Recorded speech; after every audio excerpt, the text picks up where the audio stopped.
ইমাম সাহেব নামাজ শুরু করেছেন, আল কারিআতু মাল কারিআ ওমা আদরাকা মাল কারিআ, মুখস্থ আছে না সবার?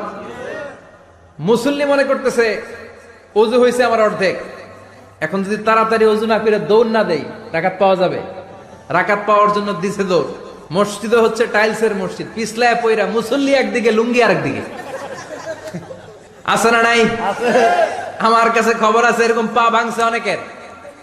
রাকাত ধরার জন্য মুসল্লি তাড়াহুড়ো করে দিছে দৌড়, মুসল্লি একদিকে লুঙ্গি, ঠ্যাং ভাঙ্গা শেষ, এখন ল্যাংড়া।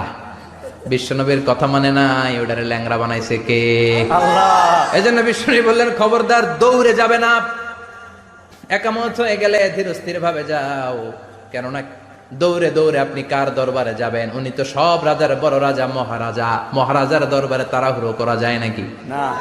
পণ্য চালানোর জন্য মিথ্যা কথা বলে আর কসম কাটে, আছে না নাই?